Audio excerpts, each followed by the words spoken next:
Welcome back, my dear viewers. My name is Perumal Jagan. This video is all about port security. Port security is very popular among network engineers. This port security offers the protection against the unknown offensive frames. Since it protects the unknown frames, it becomes the layer 2 security. Without wasting a time, let's get into the video.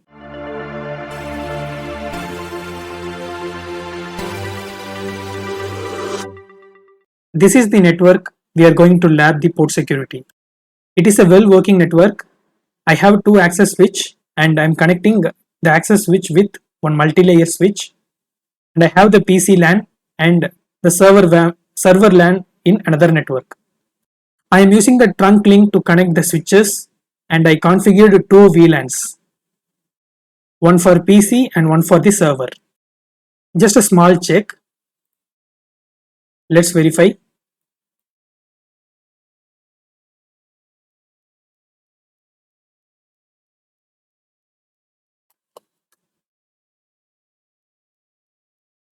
I can reach the other network. You may ask a question, Perumal, it is working well. Why do we need an additional security? I'll tell you why. Port security generally comes in the place where the critical network devices, critical network services are hosted.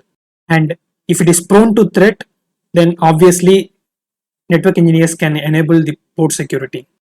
Assume if I get access to any of these network device, either physical or logical access, I can cause some vicious damages, right?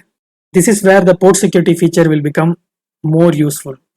Even if I get access to one of your networking closets, I cannot connect the device and I cannot cause some damages to your network, because the port security works based on the hardware address of every device. You know very well, hardware address is unique in every device. We do configure the port security in switch ports. So if we enable the port security in a switch port, whenever the switch port receives the frame through the switch, it simply records the source MAC address of the frame. Once it notes down the MAC address, it doesn't allow the other devices to pass the frames through that switch port. Before configuring the port security, you need to know the prerequisites. If a switch port needs to accept the port security, then the switch port must be in either access mode or trunk mode. It should not be in the dynamic trunk mode. So when I configured these trunk links, I put these interfaces in manually configured trunk mode. I didn't put these interfaces in either dynamic desirable or dynamic auto.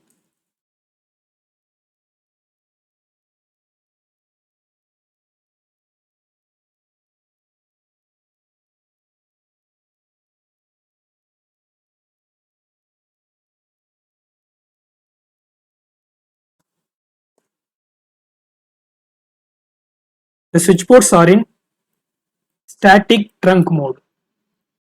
Let's do the configuration part and I'll show how it functions.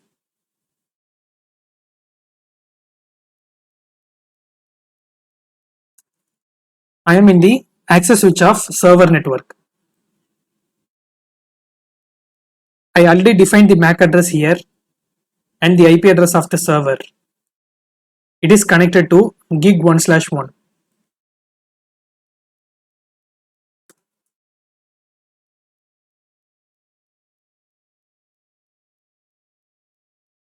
In order to configure the port security, you need to use only one command, which is really simple.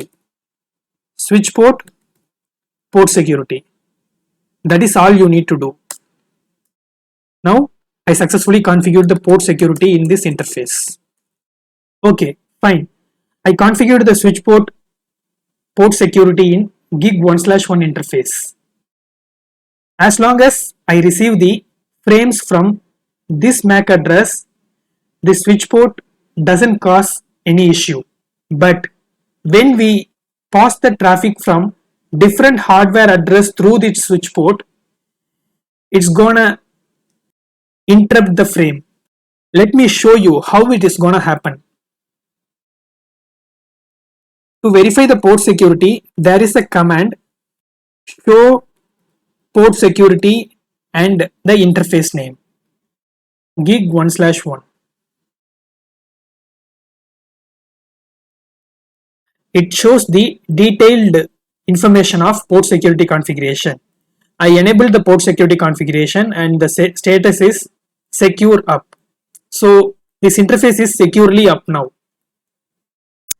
The violation mode is shutdown. There are three violation modes. Let me explain one by one later, but just know the default violation mode shutdown as of now. I haven't received any frames so far in this interface, so let's initiate some traffic. I am calling the server from the PC network. It works really well.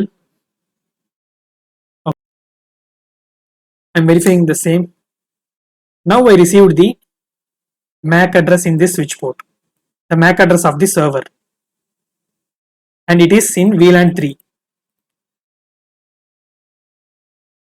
My server VLAN is 3, so it is also showing the VLAN details. I have the MAC address. I am messing with this MAC address. I'm simply doing a change in this. Let's see what's going to happen. Did you notice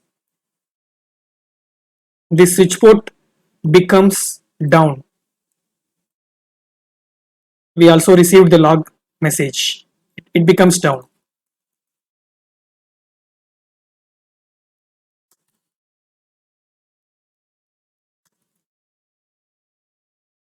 It's both layer 1 and layer 2 status becomes down. And one more interesting thing, if the interface becomes down due to the port security violation, then the interface will be moved to error disabled state. Error disabled state is quite interesting. Actually, when the switch port moved to error disabled state, it cannot be recovered as long as you take some action on the switch port. Before configure the old MAC address value, let's check the port security status.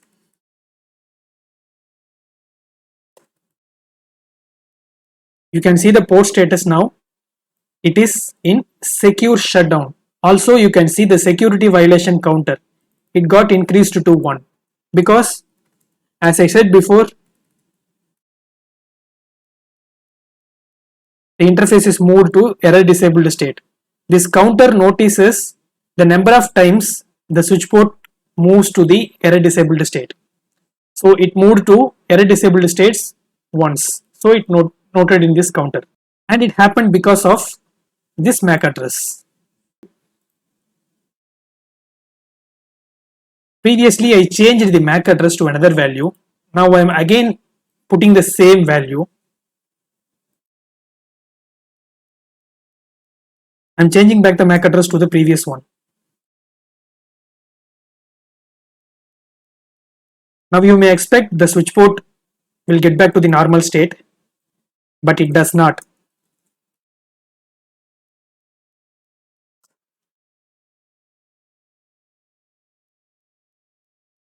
It's still in the error disabled state. In order to recover the switch port from the error disabled state,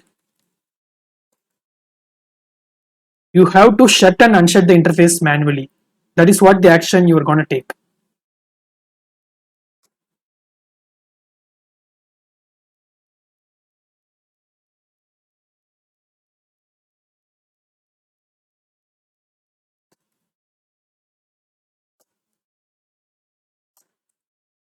It is done now. Again the state becomes secure up. Okay, it works fine. Whatever I shown you is just a default port security configuration.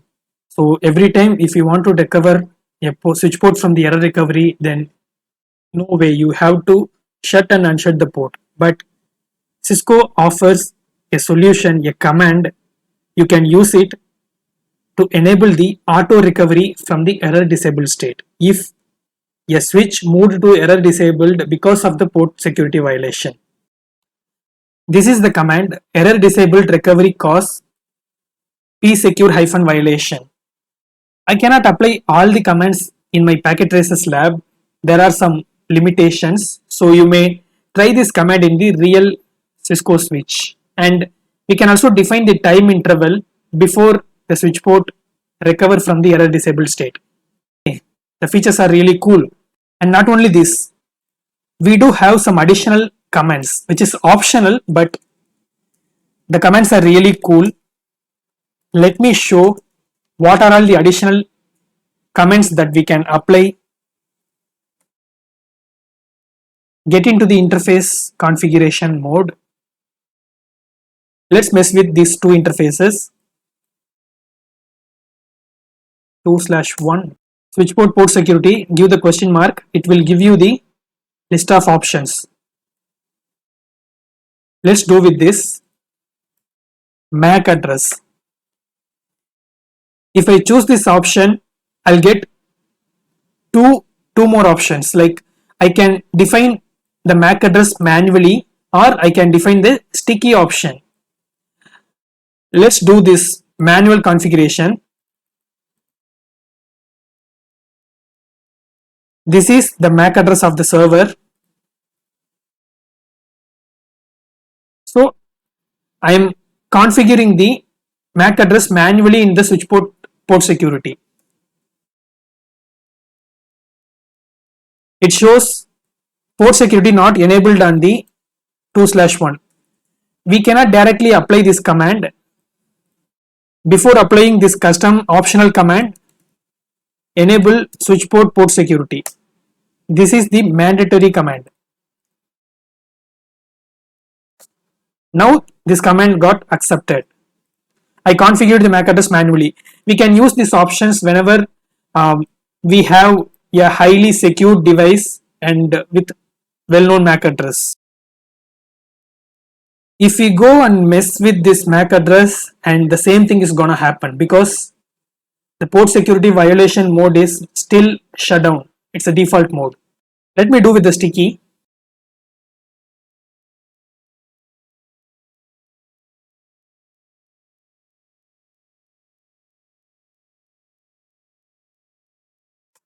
Switch port security. Enable this command first. Switch port security. MAC address sticky. If I give the option sticky, then let's see what happens.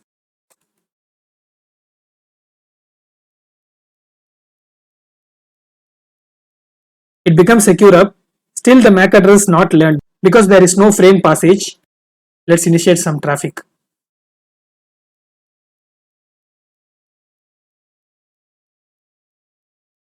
Done.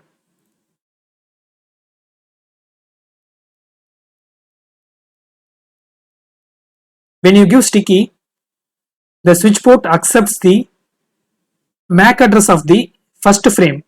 So it accepted the MAC address by default. So you need not to configure the MAC address of the device manually. Now we'll stick with this MAC address. If you change this MAC address, if you change the device, then obviously it's gonna cause some issue.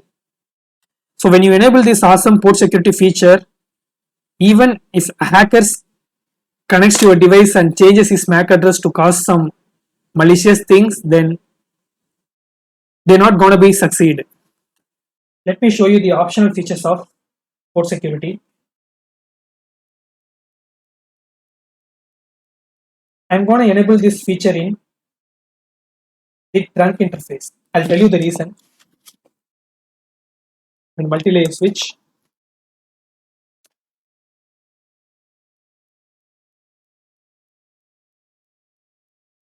the port security enabled. Another feature is maximum. We can also define maximum number of MAC address that has to be learned through a switch port. This is what it means. I have 4 devices, and on this trunk interface, I'm also gonna get the MAC address of the switch port, gig 0/1 of the access switch. So I have total 5 MAC addresses.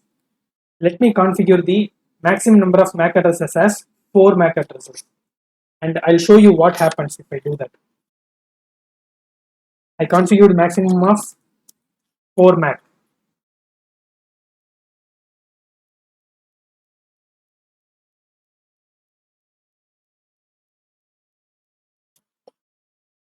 It is done. The ARP not yet learned in this network. So let me initiate traffic from each and every device.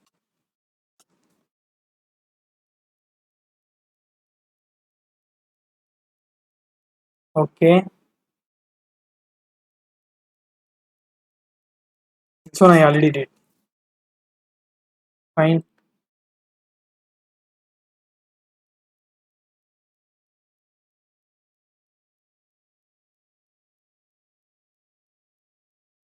You can notice this. Now I cannot ping the gateway because this link becomes down because of the port security I enabled in this interface. Let me verify what happened.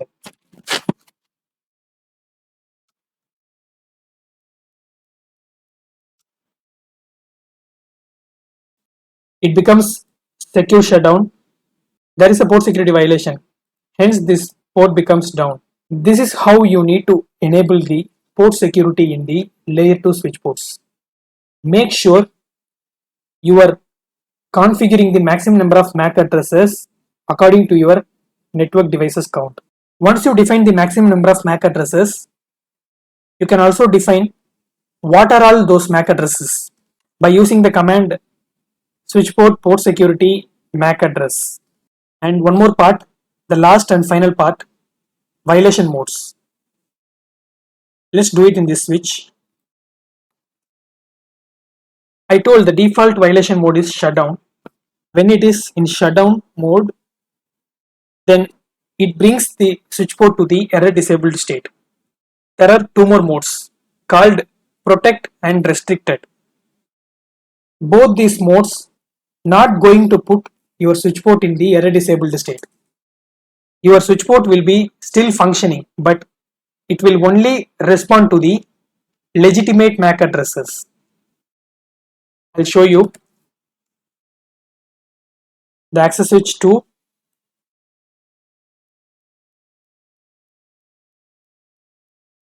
Let's take one of these interfaces 2/1. I'm doing with server 10/20/23. Already I enabled the port security.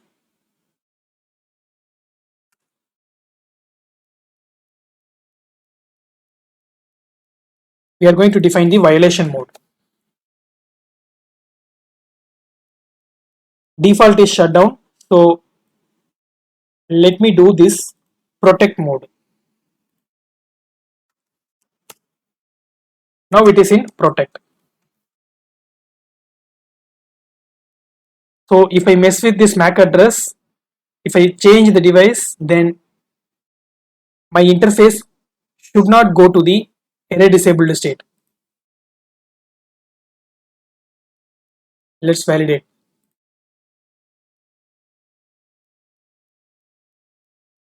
I changed the MAC address here.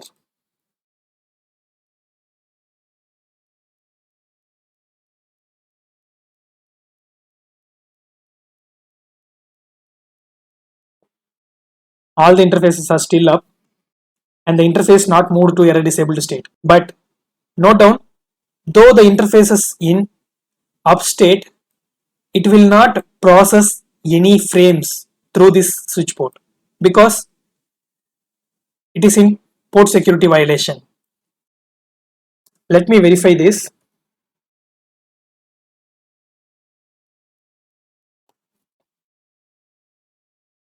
The violation mode is protect, but still the port security is enabled and the port status is secure up.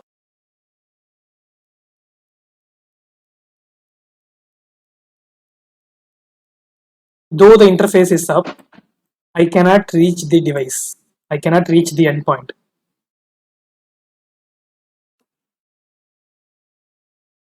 You can also note down Though there is a port security violation, the violation count is still 0 because it is not moved to error disabled state. I'll configure this GIGS 3/1 interface in restrict mode and I'll show what happens. What is the difference between protect and restrict?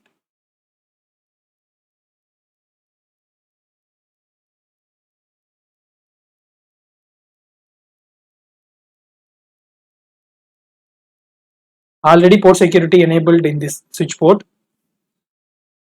The violation is restrict now. Done.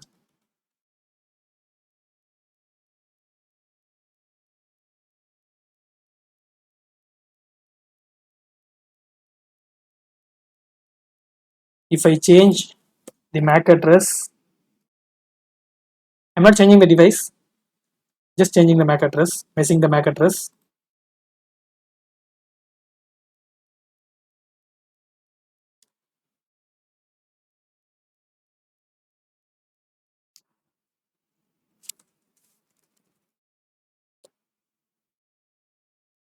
I cannot ping it.